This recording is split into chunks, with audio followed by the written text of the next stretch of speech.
Teenagehood is a terrifying time in everyone's life. Atlas would not know the weight on the shoulders of the average North American teenager. Struggling to understand what the world wants from you while trying to understand what you want from yourself is no easy task, and overthinking either is no help to a pressured mind. Richard Kelly obviously understood this very well while directing his breakout indie film Donnie Darko, starring Jake Gyllenhaal as the titular hero. The unconventional fusion of drama, mystery, science fiction, and romance had difficulty finding an audience upon initial release.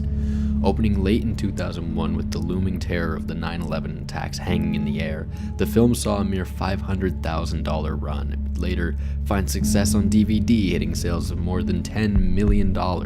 Why Donnie Darko was such a success at home could be debated, but what is impossible to deny is that the film resonated with its audience. A bizarre trip through a story that eludes a concrete meaning for its entirety, it may be difficult to understand why so many hail Donnie Darko as a modern classic. So let's talk about it.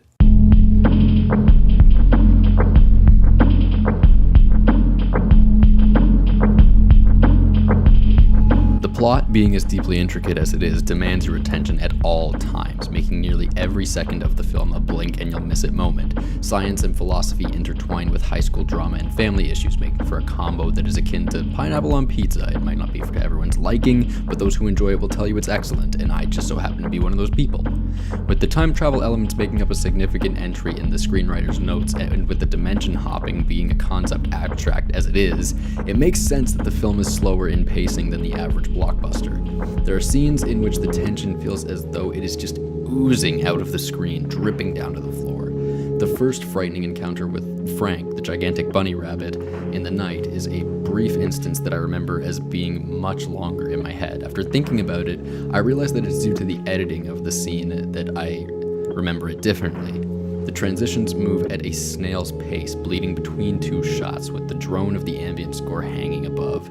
The tone of this scene and many of the other surreal pieces of the film is one that leaves a distinct feel that I love.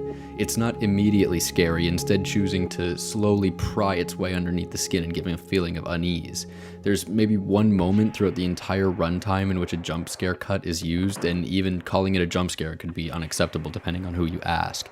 Through this tone, we understand how our hero is feeling most of the time. The music and atmosphere are chilling, distant, and dissonant, reflecting how Donnie feels isolated and alone in his struggles. Gyllenhaal's performance as the titular character feels impossible given that it is only his second major role in a film. He shows such a wide range of emotions and manages to transition between them with ease. Whether he's attempting to make a fleeting relationship work or cussing out an authority figure, his display is always believable.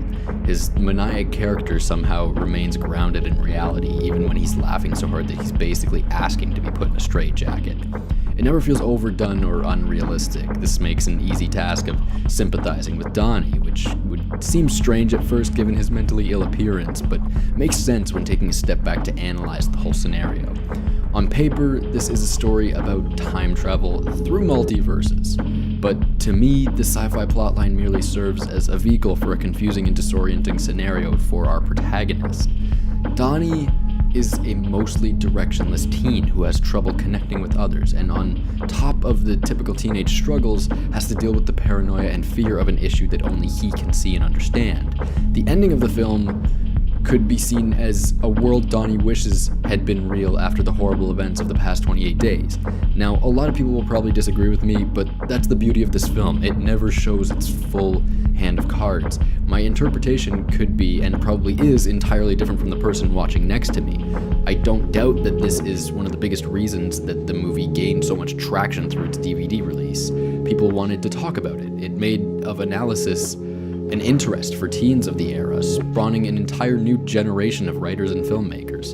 Some would counter this by saying that the film had no solid meaning, as Kelly himself said that the ending was up to the interpretation of the viewer, but I feel that this argument is moot. Donnie Darko may be difficult to follow, and sure, it might not have one true meaning, but it is by no means a dumb movie. Looking at other aspects of the film, the cinematography and camera work is top-notch for a film on a $4.5 million budget. It took a second viewing to appreciate it, but nearly every technical aspect of this movie is perfect.